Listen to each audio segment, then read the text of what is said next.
Native Community Capital is your trusted partner for home loans or financing your business. Visit us at nativecap.org or call us at 855-628-2272. Let's work together to rebuild tribal economies. Coenvioma Law, PLLC is 100% Native-owned and operated, founded by Vern Coenvioma. Their practice areas include corporate law, business transactions, finance, economic development, gaming, casino development, online gaming, real estate, environmental permitting and approvals, telecommunications, government affairs, employment and labor relations, historic preservation and cultural resources, and energy.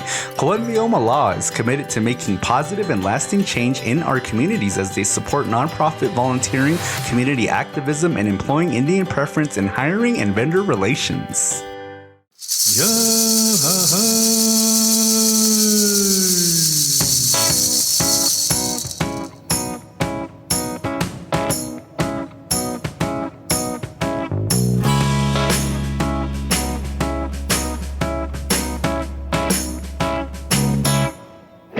You are now listening to the Carl and JMan Save the World podcast. I am your host, the 5-star, 5-diamond chef, JMan. And with me, as always, the Doc Ock to my Spider-Man, the Mozilla to my Firefox, Carl. He means to say I'm the Batman and he's the Robin. But man, it is great to be back here in the studio. I miss this place, all this, all the asbestos here and all the little bugs that I have not killed yet. I miss those guys. And I mean, it's so great to be back here in the studio. Happy belated New Year. Exactly. We are celebrating the 2022 year. It's funny, I have a hard time pronouncing 2022. I don't know why, it just kind of trips me up, but happy 2022 to all of our listeners out there. I usually I don't pronounce it 2022 now. I list it as 2020 part 2. Because that's where all the problems started, was year 2020, and this is a part 2 version of it. So. And the way that the COVID rates are going back up, it feels like it's exactly 2020 all over again. So I guess that is a pretty accurate statement to say that it is 2020 part 2. Instead of just saying 2022. But thank you to all the listeners for having patience with us. We were on a 2-month break. This was the longest break that we've had. And oh my God, dude, I felt like I really needed it. I was really appreciative that I could actually enjoy the holiday season, that I could enjoy Christmas, that I could enjoy the new year, enjoy football, fantasy football, everything that goes along with it. But now we're back to work, and I was itching to get back. Yeah. I'm actually excited about coming back to work. Exactly. Same here as well too, is because there's nothing to do out here on the reservation. I mean, I have a hobby. I collect cameras, and I collect obscure cameras. And that kind of kept me busy throughout the whole break season. And so it's weird because I don't really take pictures of people or landscapes. I just collect them because it's cool to collect. Plus, film is so expensive. I buy all my cameras and I have no more money for film to develop. Yeah. No kidding. I bought my daughter one of those mini, I don't know what they're called, those Fuji, they're oh yeah. They're like Polaroids. Yeah, Polaroids. But they're smaller. Yeah. And I bought her one of those. Yeah. And I bought her some film yesterday. I was like, God damn, this is expensive. Yeah, film photography is expensive. So if you don't want to be if drugs are not for you, photography is probably the best thing as well too, because it gets you high at the same time and it breaks your heart. You're still spending, and you're still spending the same amount of money. So exactly. But I really do appreciate your patience out there, fellas. People who do want to listen to us. And yeah, of course we did need that break because it was kind of getting to us. We were kind of getting at each other's throats at one moment at a time. Yeah, I almost took a couple of swings at you several times, and I think I told you this, but I ended up in Facebook jail a few times. Oh, really? Because I wanted to write threatening comments under the comments that you make on Facebook. And then Facebook said, wait a minute, this goes against our policies. Yep. And so there was a couple of days where I was banned from Facebook. trying to threaten you that these threats didn't get out.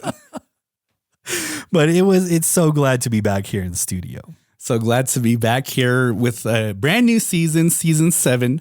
And before we get into today's episodes, I do have some shout outs that I would like to give. Some special shout outs to some special folks, contributors that continue to keep us fed during the long 2-month layover. And so big shouts out to Alexis Cahy, to Terry Hanani, to Troy Lamavaya, Deidre Leslie, Shane Dempsey, Jairus Billigodi, our dad.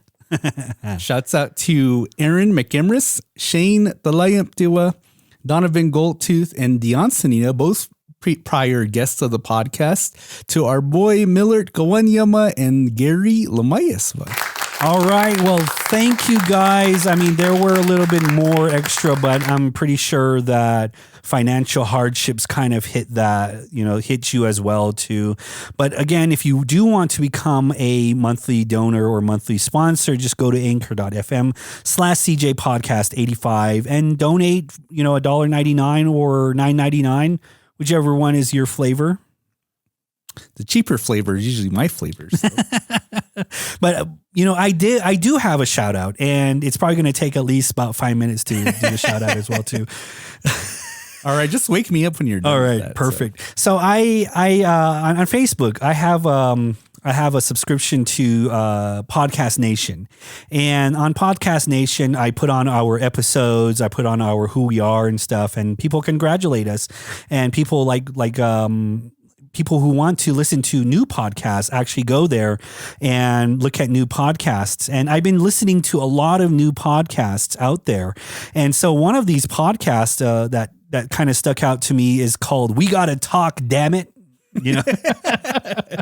His name is Freddie Mac, and he's a really good guy. He talks about all of these random things, and he's basically just a guy that talks about like the political world or political ideas, and he kind of makes fun of the ideas of ways of how we are, or how like the Americans are. And he's a landscaper. He does that.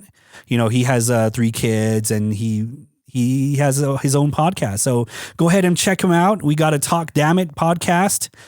He's a great guy. Awesome. Shouts out to him. Was that 5 minutes? Probably 5 minutes on that real quick. Probably. Okay, and so you're done? I'm done. Okay. For some reason, I thought you had like a long list of people that you wanted to shout out, but shout out to Carl, shout out. And then, today I think that, the title of the episode is Happy Hopi New Year. Happy Hopi New Year. Although we are a little late in, classic res fashion, that the New Year was several weeks ago. And so now we're barely getting around to talking about it. But just talking about the New Year, because I know that for a lot of folks, the way that they perceive a new year is like a new beginning. Oh, yeah. It's like pressing reset when you're playing your video game, and, you get a chance to kind of do things a little bit better from when you did it originally the first time and get another stab at it. And, I kind of think of it as that too, as well, because I think that, in a lot of things that I'm involved in, especially business wise, that when the new year does come, it is a reset. Oh, yeah. That it is a brand new start to the new year, and that you're able to start all over again. But this time you have the wisdom of last year and all of the pitfalls that you made to be able to do a little bit better this year. So I guess, kind of one of the things that I wanted to share with our listeners is, how do we, Carl and JMan, go into the new year? Like, do you have New Year's resolutions? Do you set goals for yourself, or do you just kind of, like some people, just like you're waking out of bed and rolling into the day still wearing your PJs and have your hair all messy and stuff like that? Man, resolutions, that's a 90s thing, right? That's like that whole 90s era thing where it's like you make a resolution for the new year, like, I'm going to lose weight, or I'm going to find the love of my life. Or I'm going to find love. Or, I'm going to really tackle this, this problem that I have. And then you go into the new year thinking like, oh man, I got to do, you're upbeat and everything like that. And when you get older, then you're like, screw this thing here. You're still dealing with 2021 problems. I'm still dealing with like 1999 problems. So long answer no. Then you don't. No, I don't. I don't set New Year's resolutions. I don't set goals for myself for some reason. I just don't have that capacity to set something like that. Well, if I could use our platform to share what some of my goals are, All right, and then go maybe ahead. while I'm saying what some of my goals are, maybe you can think about it and see if there's something that you'd like to accomplish. All right. Kind of on the more materialistic side, I told the Res Famous wife that 2022 is going to be the year that I finally buy myself a suit. And so that is one of my resolutions. That deserves that. Yeah, that deserves that. Why a suit? Because I think that, the podcast is growing. Yeah, okay. And that, the more that we grow, the more, and we have been invited to participate in community Events to present to the community and talk about the podcast, that I want to dress the part of a successful, assimilated Indian man. I have a leisure suit. Does that count? It's like velour. Not when the pants are sweatpants, like. It's a tracksuit. It has one color. So does that count? It might, but yeah. On the more serious side, though, I think that a few of my other goals is I actually have been training for a half marathon. Okay, that I'm actually going to run this coming Monday. Really? So actually, when the listeners are listening to us, I would have already ran the half marathon. Well, congratulations to you, and I'm pretty sure that the listeners are wondering if you died during that time. The listeners will be wondering if I finished or not. And so if the podcast cancels after this episode, then you'll know how I did. If the podcast goes like Carl saves the world now. But I really would like to continue to stay running. Yeah. For the foreseeable future. So, and a lot of that is, I guess, just for health reasons. Exactly. To keep the weeha off, and then to get my fit, skinny high school body back again. And then, just to be able to feel good, because I think that as you go into your 30s and then we're getting closer to our 40s, how awful you feel when you eat certain things, or how awful you feel just from getting out of bed, because the older you get, your body turns on you. That kind of reminds me of a story. This happened last week, and we had ordered pizza from Honyamui Pizza. Mm-hmm. Shout outs to them. I buy their pizza all the time. Honyamui Pizza. And if you'd like to sponsor us, if you'd like to sponsor, they're up in Bakavi. They have really great email. Great pizzas up there in Bakavi, But anyway, we bought a pizza, and I was thinking to myself, like, man, when I was a teenager, I could scarf the whole thing down with hot sauce with hot sauce and cheese on there. And I was thinking to myself, so we buy the pizza and it smells so good. I get home and we open it up, and I have a slice and a half, and I'm like, damn, I'm full, and then so I was like, have some more, I'm like, I got to limit myself here, lady. I got to do that. I don't want to feel like crap tomorrow. I feel like crap tomorrow. And it's weird because back then you don't care about your body, because your body is strong. Yeah. It doesn't change. And then so I'm like, the next day I've had heartburn and my stomach was rumbly all that day, and I'm like, oh my God, what's going on? And I was in the bathroom for 35 minutes. God damn. Pushing and pushing. Yeah, I was having a toilet baby in there, and man, I was like, those 2 slices were horrible, and I'm like, I gotta do it again. The TV show 2.5 Men. Yeah, I'm a real big fan of that show. Well, at least when it used to be good before Ashton Kutcher came on. But there was this joke that always forever makes me laugh, and it's reference to that, to the older you get, and how certain foods do something to you. The character Alan, he says that after I eat 2 tacos and drink a Corona, I'm farting out blood. Farting out blood, son. Sounds like my on a Tuesday night. But that's kind of one of the things that I'd like to do. And then I guess the other major goal that I have is to spend less frivolously this year. and so I guess that would be a cut down on a lot of those trips that I've normally been taking the last 2 years. I've been ordering off of Amazon and eBay so much that I think eBay's trying to ban me from ordering. I'm like, they're like, Carl, you spent so much money right now. We appreciate it, but give other people a chance to buy something else. You know, there's other people than you, all right? So I'm pretty sure that's what eBay's.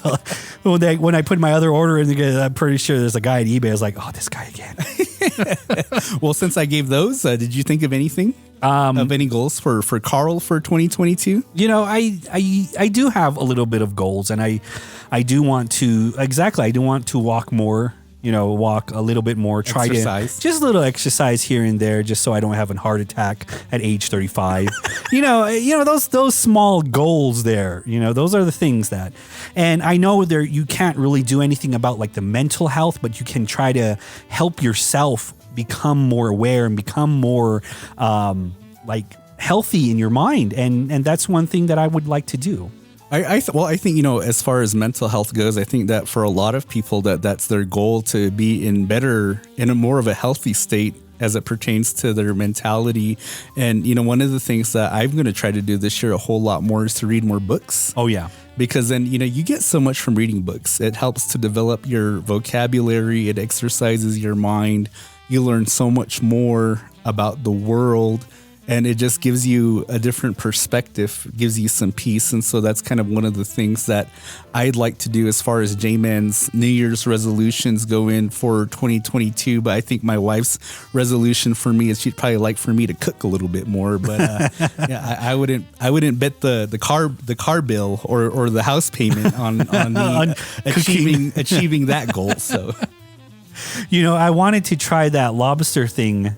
You remember where we're cooking with JMan? Mm-hmm. Remember the lobster thing with the fried bread on there? Yeah. And I was telling Sol about it. It's like we should buy lobster in one of these days, and we should try doing that. And so we went to Safeway and we saw the lobster. That's like $56 for a lobster tail. I'm like, how rich is JMan in order to make this lobster stuff here, man? I'm not even rich enough to have just a single lobster tail. This is not going to feed 6. So per my spending less frivolously this year, it's going to be catfish and fry bread instead of the lobster tail. It's just going to be that tilapia. But I guess, you know, because we are talking about the New Year's, and, you know, because I think one of the points that you kind of wanted to talk about was kind of the differences between what it means for Hopis as the New Year approaches culturally versus how the dominant society, I guess, celebrates the New Year. Like mainstream society. Mainstream society celebrates the New Year because then, you know, like the New Year is something that's been in our lives pretty much in its entirety, that we're aware that people like to celebrate the New Year. Yeah. They like to have parties. They like to congregate and celebrate in ways, and, you know, probably just an excuse to celebrate something, to be social, etc. But per your life, per your history experiences, what are some ways that you've celebrated the New Year? You know, like Hopi's New Year starts in December, pretty much. And they go through a traditional where Soyalang, you have prayer feathers, and they pray for the new year. And they pray for like all of the good stuff that the new year is to come with. And they do this early in the morning, and then they sort of like suck up the sun's rays, like the healing part of it. And that signifies that it's the new era that you're bringing into your life, and it's the new part that you're dealing with, all the taking out all of the old stuff and taking out all your problems, and then, you know, wishing it away. And that's basically what the new year of Hopi is. And it's supposed to signify us beginning our new lives again. It's like what you said. It is the reset button on our lives. And so that's how you celebrate the New Year. Yeah, in the white man's way. Other than that, other than staying up till 9 o'clock, you know, Dick Clark's ball that drugs.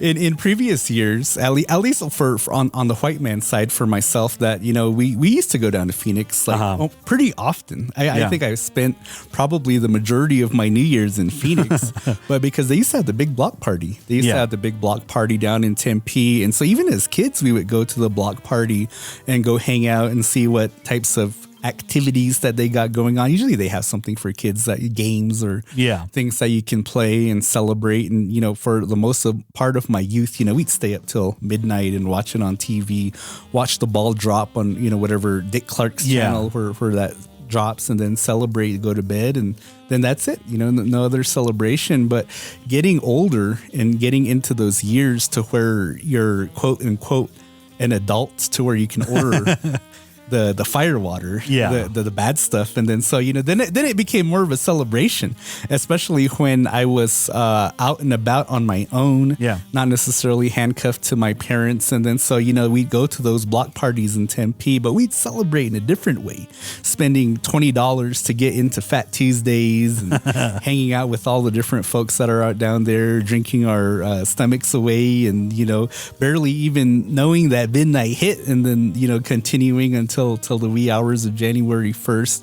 And so, I think that, that's kind of pretty, I guess, consistent with how a lot of other people, young people, kind of celebrate the New Year's. And then now, as you're saying, as I get older, I struggle to get to midnight. And then me and the Res Famous Wife these days, we'll just find something for the whole family to do. We'll play bowling till like 10 o'clock, and then, we'll go back to either our rooms or wherever, and then just watch the ball drop. And the same thing, 12:01, we're hitting the pillows and pretty much out by then. Yeah, exactly. I mean, like, that's what we did this year as well, too, is that we really didn't celebrate New Year's. It was just like, we'll watch a movie, and then we'll say that Happy New Year. And then I'm pretty sure that the ball dropped somewhere, in time that's faster than ours. And then we went to bed maybe around 10:30. You go by New York's. We just go by New York's time schedule. Like when the ball drops in New York, okay, we're done. It's at 9 o'clock at night. And it's like, all right, let's go. But then, I think, that's kind of more a reflection, or at least what I shared, a reflection of how you spend New Year's in the urban areas. But out here on the reservation, that people do celebrate the New Year's kind of more consistent with the dominant culture and how they celebrate it. But, they'll have like bingos that will go till midnight, or, people will gather at families' houses and they'll do something to that extent. But I don't know when this started, but you do have some villages that will have buffalo dances on New Year's Eve. And then these buffalo dancers will dance at the time when it goes into midnight, and then, celebrating the new year with these buffalo dances. It's so weird in a way. I don't know. Like what you said too, is that I don't know when it started, but it's become a tradition now here on the Hopi Reservation that you have buffalo dances happen during the New Year's Eve into the New Year's Day. And, I guess, when I've thought of that concept, because although it's a Hopi dance, but it's being used to celebrate a white man's thing. To I guess to a degree, because then when like you were saying before, that our idea of the new year starts in December. It's when Soyalang hits, when that moon hits. And then when you go into January, then usually by that time we're transitioned into Pamaya. And then so we're kind of done celebrating the new year by the time that we get to January. But sometime, someone thought that, it would be cool if we danced buffaloes on New Year's Eve, and then celebrate the new year in that way. And, because I guess for me, and in the way that I grew up and the way that I experienced things, that we didn't really just get up and dance. We didn't just get up and get dressed just for the hell of it. Or whenever we wanted to. That the only time that we got up, got dressed to dance was when it involved the village, when it involved the kivas, when it involved the kiisonvi. I guess more of a more formal form way of dancing. And so the only other time that we did it outside of that was during Indian Day, when you're at the day school or one of these various Hopi schools where they're having Indian Day, usually in September. But outside of just those two times, that we never really did that. And so growing up as a kid, because the upper village up top, they would always do that. They would always have buffalo dances on New Year's Eve at midnight. And then us lowers, we kind of, turn our noses up and like, oh, they're just, celebrating the white man's holiday. Yeah. And, the way that they're doing it. And, I kind of actually, had this thought because then, and especially now with how the pandemic's going, that it's kind of slowed down our participation in ceremonies and dances, that now you're starting to see people do that they're starting to just get up, get dressed and dance when they want to. You're starting to see it because of social media. We're able to see when and how and where they're doing it, that you're starting to see some of our people getting up and just dancing outside their homes. Yeah. Or in places other than the Gisumbi. And, the one thing that it kind of made me think of is that because, when you think about like the Hisatsinum, when you think about the ancient ones, that, there's all of these various ruins throughout the Southwest and, the Pahanas, they claim that, these people just disappeared and we don't know what happened to them. But Hopis, we know what happened to them. Yeah. We know the stories of the journeys that they made, and that in some of these ruins that unfortunately those communities were destroyed. Yeah. They were destroyed, and usually the reason why they were destroyed was because that the people that were living in them, that they became wicked, I guess. They became bad. and usually, what the bad things that they were doing usually had to do with something like gambling. Yeah. And, we made that comment before that this concept of Indian gaming predates Indian gaming. That it's almost one of your favorite words. In time immemorial. It's a time immemorial thing. And so, gambling was a very big part of the Hisatsinum culture. Yeah. Is what we were told through our oral histories. And then the other thing that they've said what made people wicked was dancing. Yeah. That people were dancing too much, that they were dancing so much that they were dancing for pleasure instead of dancing for the reasons that they're supposed to be dancing. And the people danced so much that they started to neglect their children. They started to neglect their responsibilities because all that the people wanted to do was dance. And, when I used to hear that, I used to think of the clubs, right? Yeah. Like you think about like hip hop clubs or country clubs, and you hear a lot of our people that they'll drop their kids off so they can go dancing at the clubs. But then now in this day and age, that you're seeing the dancing taken to the extreme to where we're just getting up and dancing whenever we want to. It reminds me of that historical event that happened in around the 1500s, where it was called the Dancing Plague. Mm-hmm. There a group of people started to dance at like a party, and then the music stopped, but the people couldn't stop dancing for some reason, and they just danced themselves to death. Oh, and, really? And it involved the entire village back then, and it's like this mindset of like, if I don't stop dancing, what will happen? So I'll continue to dance. And so it's like that same concept where like a lot of these Hopis, like what happens if we stop dancing? And so it was like, it's bringing in that idea of like, trying to keep the tradition is alive, but yet we're doing it in sort of like a wrong time frame or timeline. Mm-hmm. Mm-hmm. And I guess that would be something to, I guess, talk about, and you could probably talk about this subject for over an hour. Oh yeah, having various perspectives on it, because that outside of Hopi, when you think about Indian country, that of course they encourage you to dance, because like you said, it's keeping the culture alive, that it's keeping this practice going. But then when you think about Hopi and how Hopi's perspective is that there's a place and time to do that for everything. Yeah.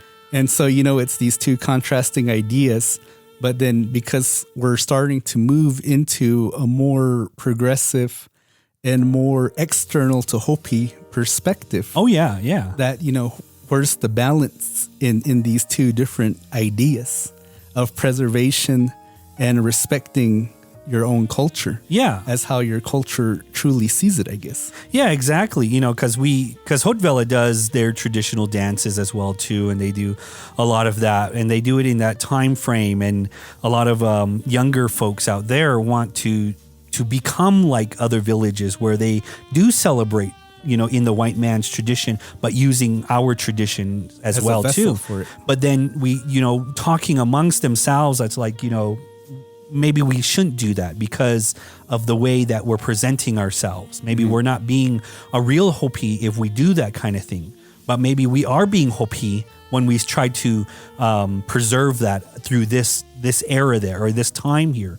And it's that huge, great debate whether we want to become assimilated, but we're not assimilated, but then we kind of are assimilated. We're fighting whether we're assimilated or not assimilated. But it's an interesting thing because you see it live. You see, you see this struggle that we're going through. On a day-to-day basis with that. And but I guess the other thing too that I wanted to cover, and you talked about it a little bit more, is that because we talked about how we celebrate the New Year in the white man's way, going to parties, going to clubs, etc., and talked about how we celebrate the white man's New Year here on the reservation with bingos or family gatherings or with buffalo dances. But then I guess like this idea of a Hopi New Year, which is Soyalang, which is what you talked about, is transitioning from the old year into the new year. And because Soyalang is a ceremony that we have out here, or that we've had for, hundreds of years, that it is a concept that is considered sacred. It is. And, we're going to do our best to try to talk about it without divulging too much. And I kind of shared with you what my strategy was going to be because, and then, in addition to it being sacred, is that I personally don't know a whole lot about it. Oh, yeah. As far as, what the real, from top to bottom, real logistics are, because I'm not Wimka. Yeah, we're not initiated Soyalang. into that. I'm not initiated into this religious society, but there are tons of literature out there. I think there's, the Book of the Hopi by Frank Waters. There's I believe it's a compilation of different events called Old Oraibi, which was written by Mishcha Titiev, and then of course there's all kinds of other things out there.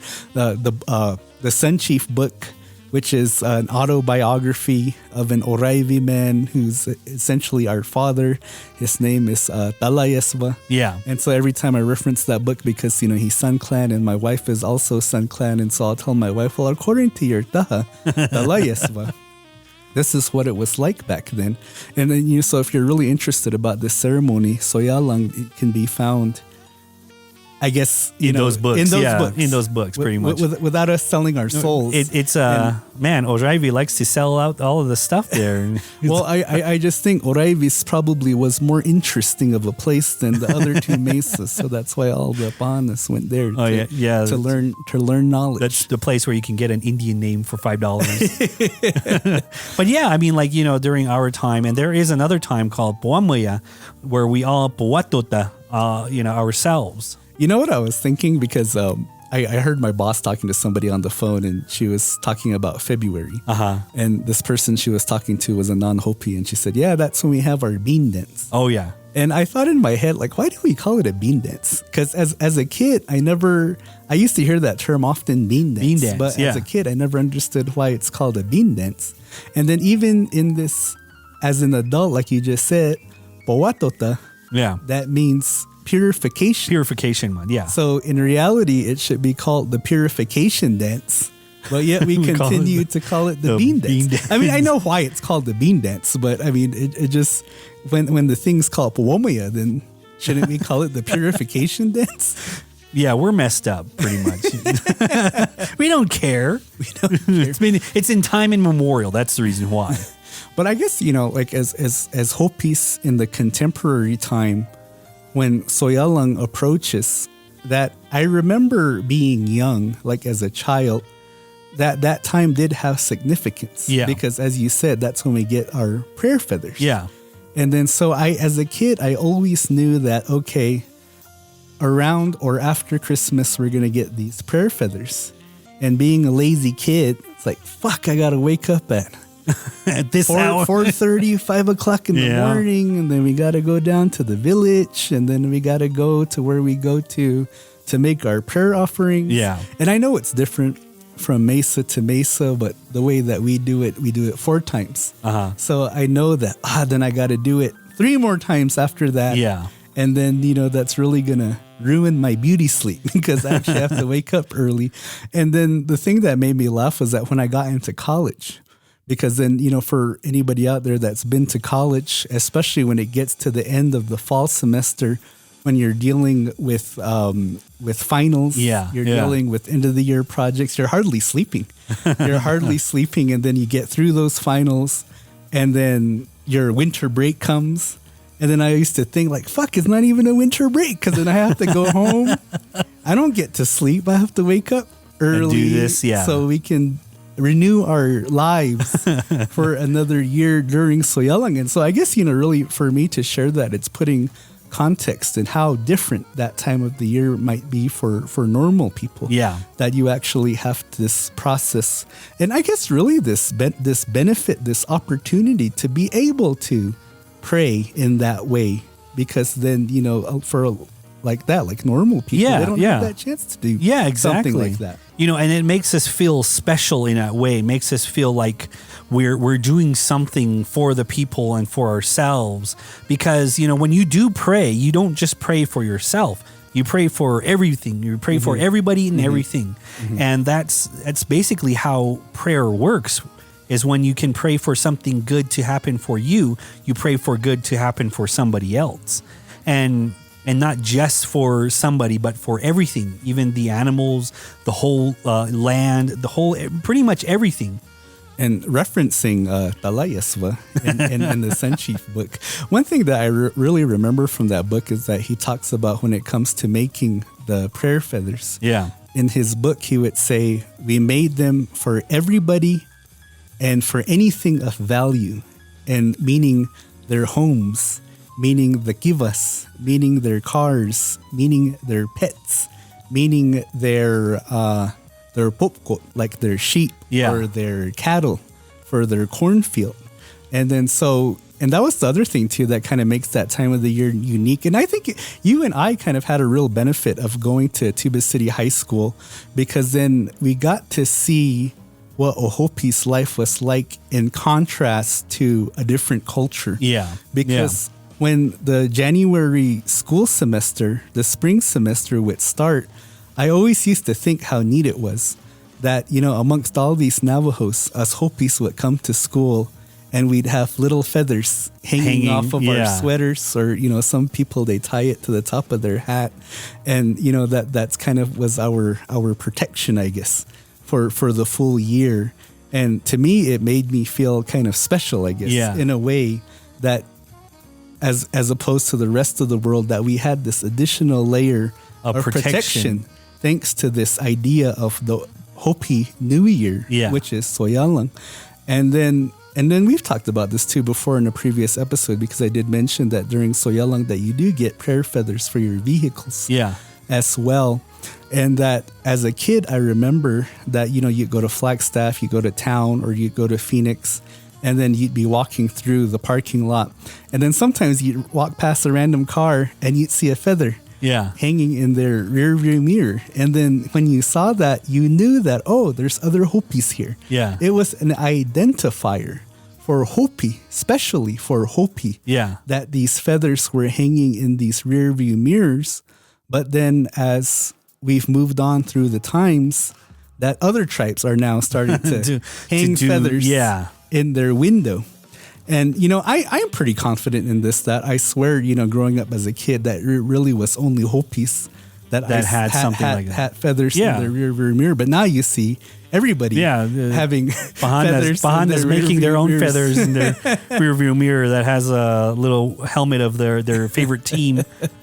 But then, you can tell the difference because, the car feathers that Hopis have, it's a particular kind of feather. Oh, yeah.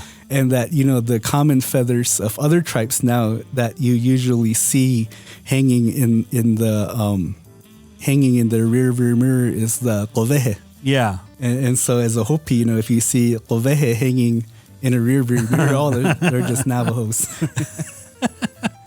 But just I mean, like the whole idea behind us celebrating the new year is far different than mainstream society's way of celebrating. Yes, we do, as Hopis, we do celebrate New Year's just like them, but we don't do it on like a grand scale. We're not like gathering somewhere where we can watch the great big, pumpkin drop, or I don't know, what do they call that in Flagstaff? The acorn. Acorn, we used to do that when we were younger. We used to go to Flagstaff and watch the acorn, and it was cold. It's all I remember. Like, how is this fun? How is this fun? We're standing outside and it's cold and no stores are open so we can go into, and you're standing in the middle of the street, shouting 10, 9, 8. I was like, just drop the ball already, okay? What would be the Hopi equivalent to that of the acorn drop? Let's see. You can drop the Tutsi. So ospiha drop. Eat. Oh, my sister's beers drop. All right, we're getting a little bit too X-rated. Okay. But one of the things that I kind of wanted to also talk about is I guess it doesn't really fall into this concept of celebrating the new year, but I guess really it's more in the concept of what Soyalang was, because then it's not carried out anymore in most of the villages. Oh yeah, in its full form. And that's a result of, I guess, I don't know if you attribute it to assimilation or colonization. I guess you would, because then it was the result of the intrusion of the white man's way of life, altering our own way of life. Oh, yeah. And then, some of these ceremonies that were once practiced in great lengths now either don't exist anymore in some villages or only performed in a minimal fashion in other villages. But because I guess really the reason why that I bring that up is because when you think about this concept of an identity, that, because I did research Hopi, research ourselves, and during my master's degree. But one thing that I learned, and then this is in combination of literature and speaking with elders. Yeah. That a long time ago, that in order to earn this identity of being Hopi, for a man, you had to go through several ceremonies. Basically, you had to earn several stripes. Yeah. To be able to be called a Hopi man, and one of those stripes was being admitted into the Soyalang men's society. Yeah. Society. Yeah. But because this ceremony isn't practiced in the manner that it was once ago, that people, men like you and myself, will never be able to gain admittance into that ceremony. Oh yeah. So when you think about like a Hisat perspective, an old perspective about what the identity of a Hopi man is, that you and I will never truly live up to that, because we don't have the chance to get initiated into some of these ceremonies. Yeah. And I guess, that's something that you and I haven't really talked about, because then, like for me to be from Winkapi, that at one point in time, all of the major ceremonies, the Puomayas, the Soyalangs, the Wutims, that all of that was carried out at Oraivi. And so us Munkapis, we never really had that in our village. And so growing up as a child, I knew of getting initiated into Katina, but that was really all I knew. Yeah. And then, so, you go to these different trading posts and, they have these books on Hopi, or even, the famed Kachina book, the Kachina Bible. You read into them and they talk about things like Soyalang. They talk about things about like woods. They talk about these other ceremonies. And, because I've never seen that myself growing up, that I didn't understand what that was.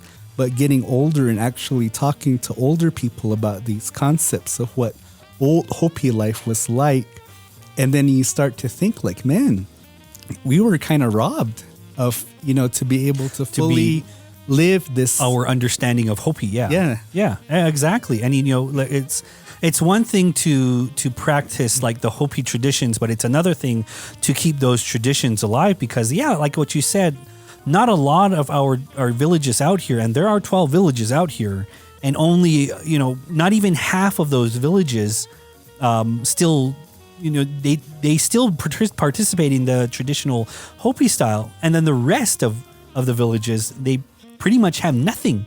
There's nothing that goes on over there. And so it is probably why we're dancing outside our houses. Pretty much, yeah. It's probably why we're dancing for the social media stuff. and we're dancing for Mark Zuckerberg, and he's replaced Dawa in our hierarchy of gods. He's my first friend.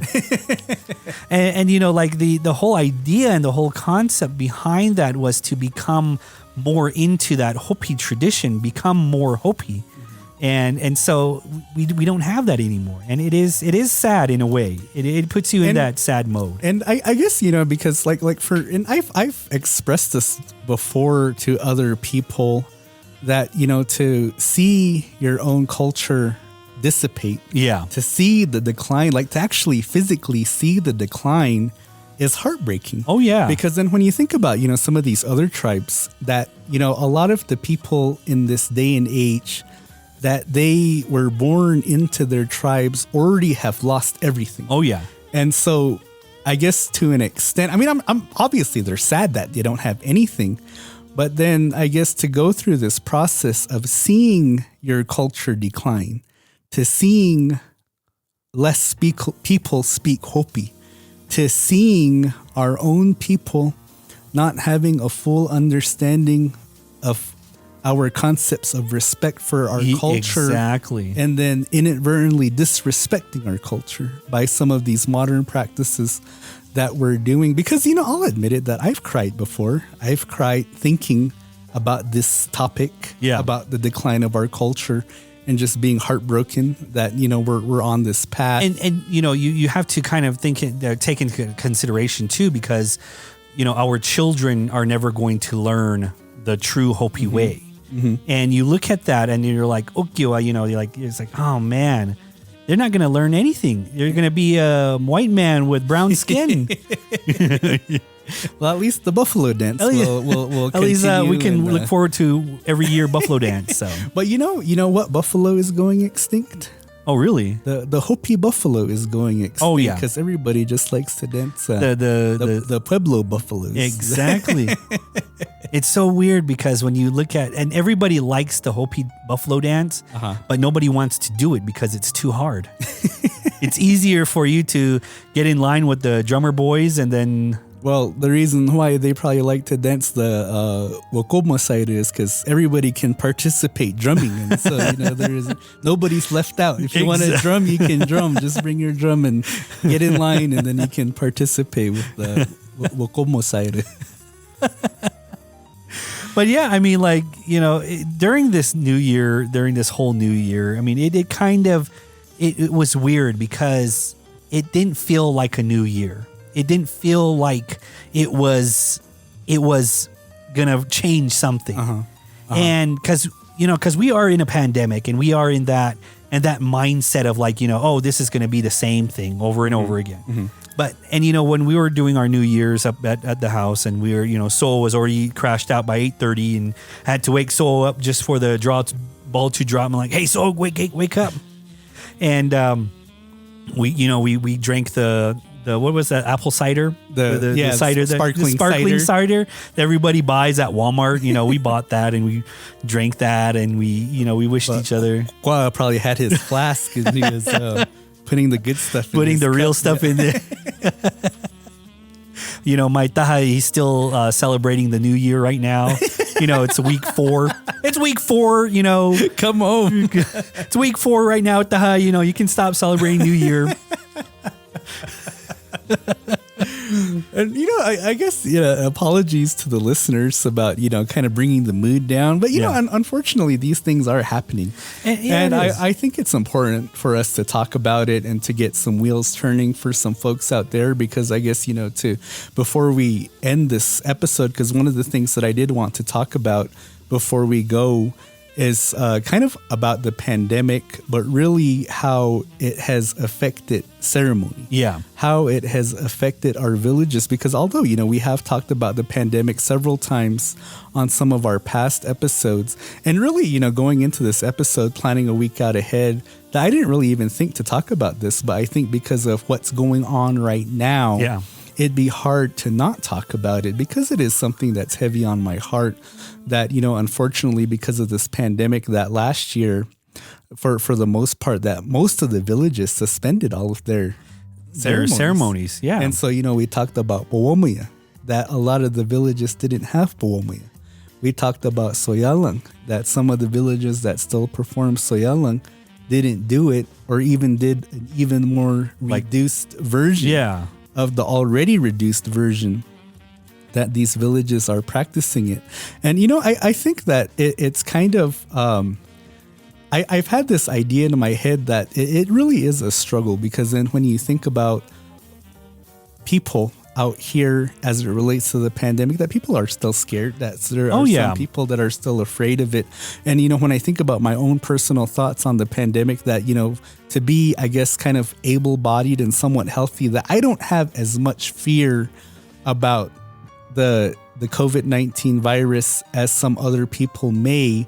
But then, that's coming from my own perspective and experiences. And that, this past year that we've been pretty fortunate that we didn't have a whole lot of dire situations within my family as compared to how other families have experienced the pandemic. Because some families, this pandemic has been a nightmare, like a complete nightmare.